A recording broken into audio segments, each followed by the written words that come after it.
Hi, everybody. Welcome to February.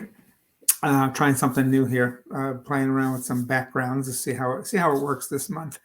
Um, Four wines this month. So let's start with the first one. It's going to be four wines, three videos, and you'll see when you watch all the videos. First wine this month is Donkey and Goat, the Gadabout. The Gadabout, made in Berkeley, California. It is a Chardonnay-based white blend, and I'll explain what that means in a moment. But first, a little bit about Donkey and Goat. Uh, Donkey and Goat was started almost 20 years ago, and it is an urban winery in Berkeley, started by Tracy Brandt and Jarrett Brandt. 2004, I think, is when they opened their doors in this warehouse district, and I actually visited the district back in October. Visited Donkey and Goat and a few other wineries, Vinca Minor, who we had their rosé one month too. So what's pretty cool about this is that uh, they were making low intervention natural wine before it became a thing. They were starting to make wine in this style while a lot of the major proponents of the style of wine were still drinking from sippy cups, and it's just been their stylistic thing. And they source grapes from lots of small vineyards that are mostly organic and biodynamic. The fruit is all hand picked.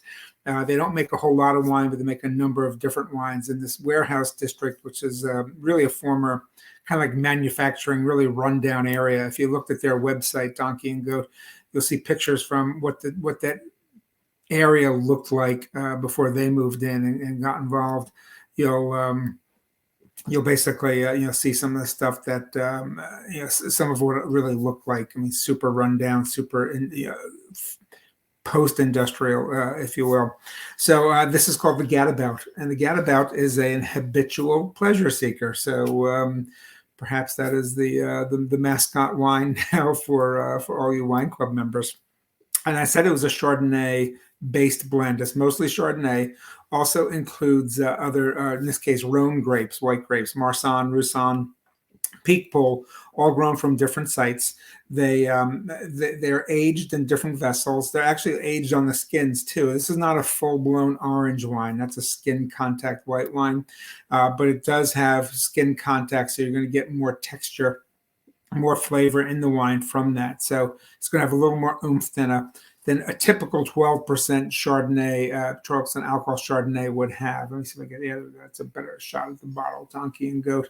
Donkey and Goat came from when they were over in France back in the early 2000s and interning with some of the winemakers there, and they saw this symbiotic relationship between the animals that were walking around vineyards with the wine growing and wine making, as well as how those animals interacted with one another too, and the important role they played in the growing of grapes on these properties. So they made about 1,000 cases only. Again, it's Chardonnay based mostly, with some of those Rhone white varietals. All were made separately in various kinds of vessels.